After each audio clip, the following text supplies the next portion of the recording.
जो बच्चे वीडियो देखते हैं वो लाइक अवश्य करेंगे। बच्चों, एक कहावत है, पढ़ाई करना बहुत ज़रूरी होता है। कहावत है, करत करत अभ्यास ते जड़हमति होत सुजान, रसरी आवत जात ते सिल पर परत निशान। बच्चों देखिए, कोई चीज़ है बार बार अगर आप उसी को करेंगे तो निश्चित ही एक दिन बहुत अच्छा कर ले जाएंगे। कोई भी कार्य क्यों ना हो, चाहे पढ़ाई हो या कोई कार्य। बच्चों, किसी कार्य को करने के दो ही पहलू होते हैं, या तो सफलता या तो असफलता। या तो आप सफल होंगे या असफल होंगे। लेकिन जब आप असफल होंगे फिर प्रयास करेंगे तो सफल होंगे, ये निश्चित है। इसलिए सफलता बच्चों तब मिलनी संभव है जब आप बार बार प्रयास करेंगे। जो भी आप नहीं समझ पा रहे हैं, बार बार प्रयास कीजिए। क्यों मैं नहीं समझ पा रहा हूँ, क्यों मैं ये नहीं कर पा रहा हूँ।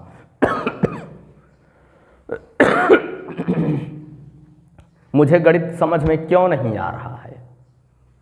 बच्चों, बार बार आप गणित पर अगर ध्यान देते हैं, बार बार गणित की पढ़ाई करते हैं, बिल्कुल ये निश्चित जान लीजिए कि एक दिन आपका गणित बहुत बेहतर होगा।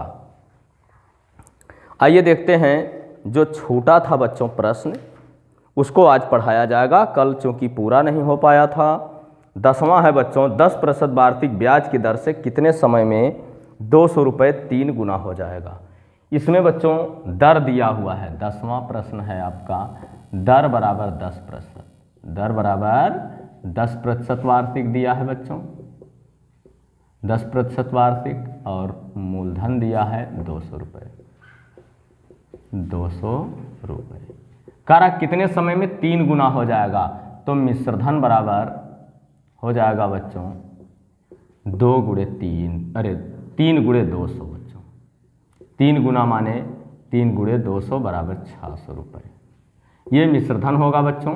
ब्याज देखेंगे क्या होगा, ब्याज बराबर 600 माइनस 200, ब्याज बराबर 400 रुपये होगा बच्चों। ब्याज 400 रुपया हो गया बच्चों। आइए देख लेते हैं, समय बराबर होता है, सूत्र बच्चों 100 गुणे ब्याज बटे दर गुणे समय, अरे दर गुणे मूलधन, चाहे मूलधन गुणे दर लिखिए, बात एक ही। 100 गुणे ब्याज है बच्चों 400 बटा दर है 10 गुणे ये है 200। ये 2 0 2 0 से और 1 0 इससे कटा, 2 1 नियम 2 विसंयम। समय बराबर 20 वर्ष। समय बराबर कितना होगा बच्चों 20 वर्ष। 20 वर्ष बाद ये 3 गुना हो जाएगा बच्चों। 11वां है, एक वस्तु का अंकित मूल्य 500, 10% बट्टे पर बेची गई वस्तु का विक्रय मूल्य ज्ञात कीजिए। बच्चों, अंकित मूल्य, कोई सामान आप जब खरीदने जाते हैं तो उस पर मूल्य कुछ लिखा रहता है। आप लोग देखे होंगे कि मूल्य लिखा रहेगा 45 रुपया, दुकानदार आपको देगा 42 रुपये में। वो जो 3 रुपया देता है बच्चों, बट्टा का अर्थ होता है छूट। बट्टा का क्या अर्थ होता है, छूट। वो 3 रुपया आपको छूट देता है, ठीक है, अंकित मूल्य से। तो बट्टा का अर्थ होता है छूट बच्चों। इसमें 11वां है, अंकित मूल्य 500 रुपये। अंकित मूल्य बराबर 500 रुपये। 500 रुपये बट्टे की दर है, बट्टे की दर बराबर है बच्चों 10%। 10%। अब लिखेंगे कुल बट्टा बराबर, कुल बट्टा बराबर 500। 10% माने 10 बटा 100 होगा बच्चों। 1 0 1 0 से 1 0 1 0 से बराबर 50 रुपये। 50 रुपया बट्टा हुआ। हमने अभी अभी बताया कि 45 रुपया उसका अंकित मूल्य था, उस पर लिखा था मूल्य, वो 45 था। दुकानदार ने आपको 42 रुपये में दिया, यानी बेचा कितने में, 42 रुपये में। विक्रय मूल्य कितना हुआ बच्चों 42 रुपये, छूट कितना हुआ 3 रुपये। ठीक है, यही चीज़ देखो 500 रुपया दाम था, 50 रुपया छूट दिया, तो वो कह रहा है विक्रय मूल्य, विक्रय मूल्य बराबर, विक्रय मूल्य बराबर इसी 500 में से 50 घटा लेंगे, यानी अंकित मूल्य ऋण बट्टा, अंकित मूल्य ऋण बट्टा बराबर 450 रुपये। ये विक्रय मूल्य हुआ बच्चों। बात समझ में आया बच्चों? इसके बाद 12वां सवाल देख लीजिए। ये घड़ी का विक्रय मूल्य 420, वह 25% बट्टे पर बेची गई घड़ी का अंकित मूल्य, विक्रय मूल्य देख लीजिए बच्चों, विक्रय मूल्य बराबर 420 रुपये, जब रेट में बेच दिया। अरे 419 लिया होता, 421 लिया होता, 420 रुपये में लिया है कि नहीं है? आइए, कितना बट्टा दिया है बच्चों? 25%, बट्टा बराबर 25%, 25%। माना अंकित मूल्य बराबर 100 रुपये, माना अंकित मूल्य बराबर 100 रुपये, 100 रुपये। अब विक्रय मूल्य बराबर, विक्रय मूल्य बराबर 100 ऋण 25 ना बच्चों, बराबर 75 रुपये। लिखेंगे बच्चों फिर से, चूंकि 75 रुपये विक्रय मूल्य पर, विक्रय मूल्य पर अंकित मूल्य बराबर 100 रुपये, अंकित मूल्य बराबर 100 रुपये, इसलिए 1 रुपये विक्रय मूल्य पर, ये 100 बटा 75 होगा बच्चों, रुपये 75, इसलिए कितना है बच्चों? 450 नहीं 420 है, 420 एक भुलाई गए। हाँ बेटा, गुणे 420 बटे 75 ना बच्चों, 25 तियाँ 75, 25 चौका 100, 3 एकन्ने 3, 14 तियाँ 42, 140, 14 चौका 56, 560 रुपये आंसर। ये होगा बच्चों। स्क्रीनशॉट लेंगे या वीडियो रोक के नोट कर लेंगे बच्चों।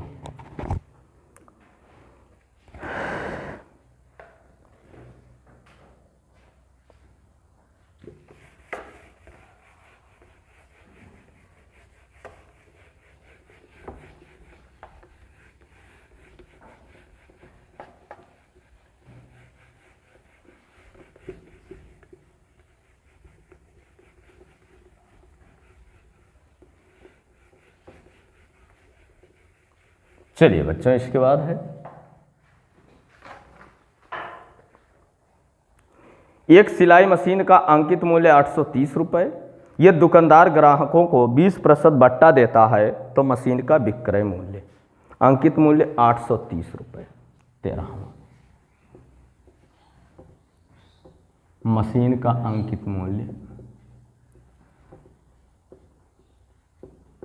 अंकित मूल्य, अंकित मूल्य बराबर 830 रुपये, 830 रुपये बच्चों। बट्टा बराबर 20%, बट्टा बराबर 20%, कुल बट्टा बराबर ज्ञात करेंगे बच्चों, कुल बट्टा बराबर 830 गुणे 20% माने 20 बटा 100 बच्चों, जानते हैं आप लोग, 0 कट गया, 2 3 6 2 8 16, 166 रुपये। विक्रय मूल्य ज्ञात कर लेंगे बच्चों, विक्रय मूल्य बराबर अंकित मूल्य ऋण बट्टा, यानी 830 माइनस 166, 4 हुआ, यहाँ 12 में से 6 गया 6, 7 में से 1 गया 564 रुपये। ये आंसर होगा बच्चों।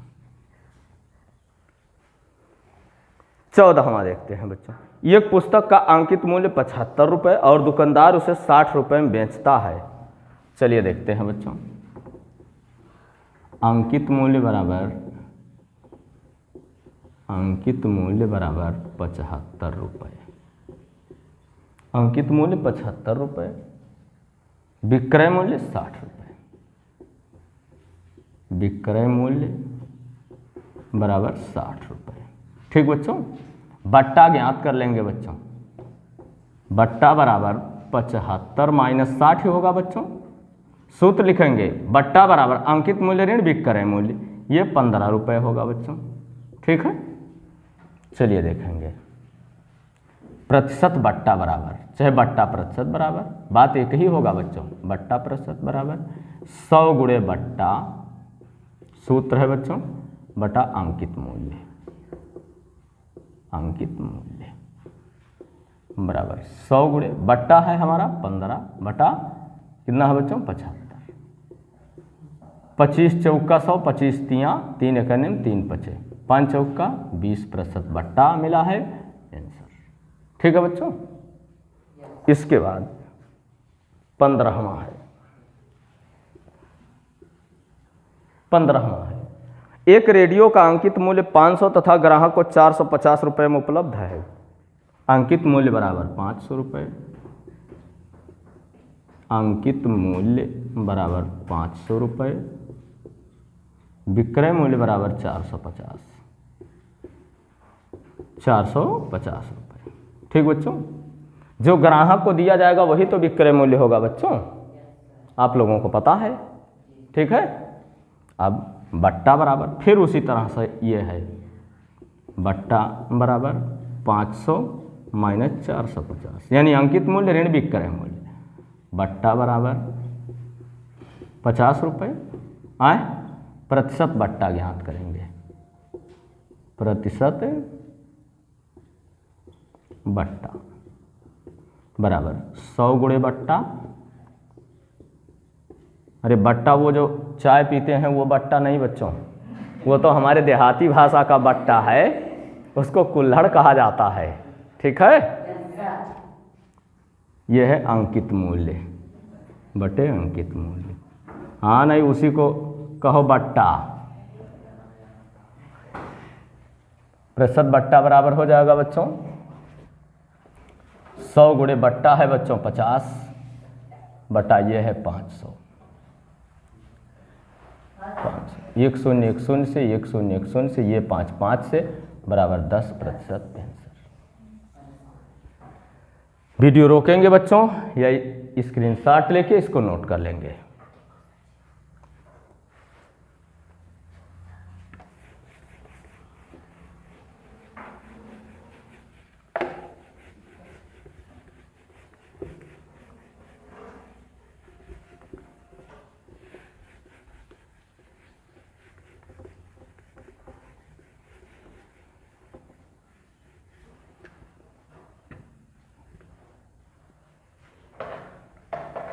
एक संदूक का विक्रय मूल्य 1400 रुपये और दुकानदार ग्राहक को 30% बट्टा प्रदान करता है। संदूक का अंकित मूल्य 16। संदूक का विक्रय मूल्य बराबर विक्रय मूल्य 1400 रुपये है बच्चों। ठीक है,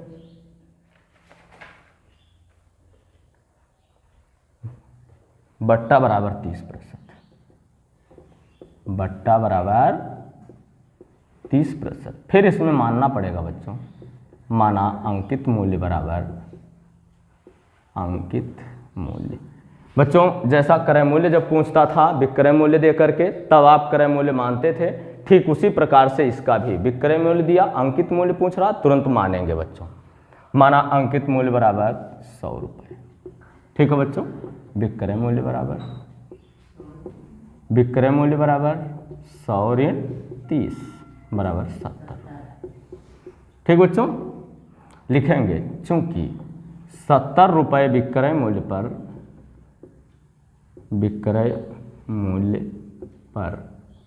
अंकित मूल्य बराबर 100 रुपये, अंकित मूल्य बराबर 100 रुपये, इसलिए 1 रुपये विक्रय मूल्य पर अंकित मूल्य बराबर 100 बटा 70 रुपये, और इसलिए 1400 पर 100 बटा 70 गुणे 1400 बच्चों। 1 0 से 7 एकन्यम 7 दुनाम 14 20 हुआ, और ये 2000 रुपये हो गया बच्चों। 20 का गुणा 100 में करेंगे 2000 आंसर।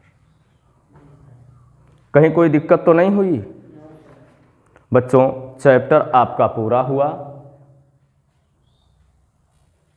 बच्चों ये आपका चैप्टर पूरा हुआ। अगले दिन यानी कल चक्रवृद्धि ब्याज पढ़ाया जाएगा।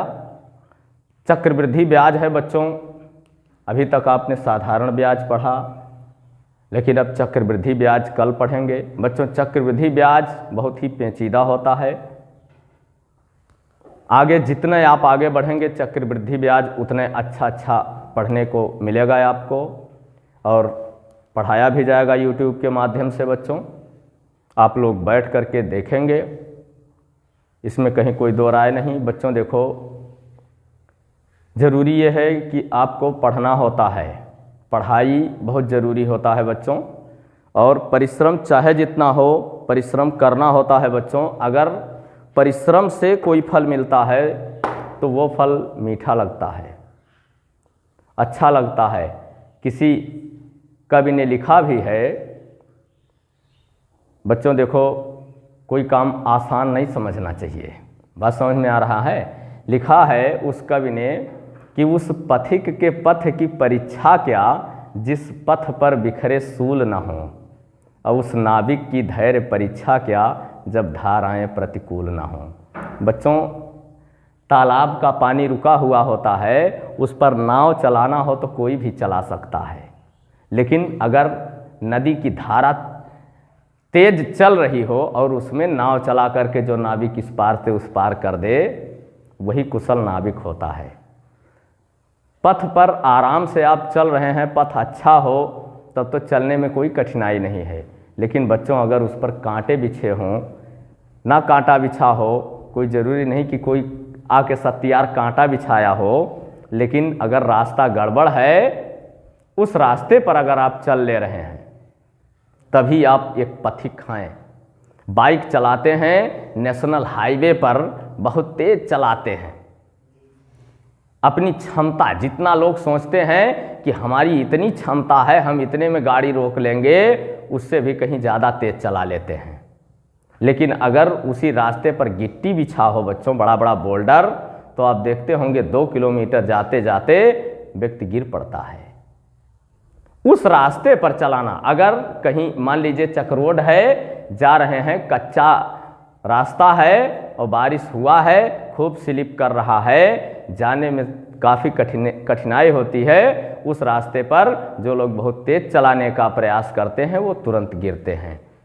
बच्चों जरूरी ये है, प्रश्न जब आपको उलझा ना दिया, वो प्रश्न कोई प्रश्न नहीं है।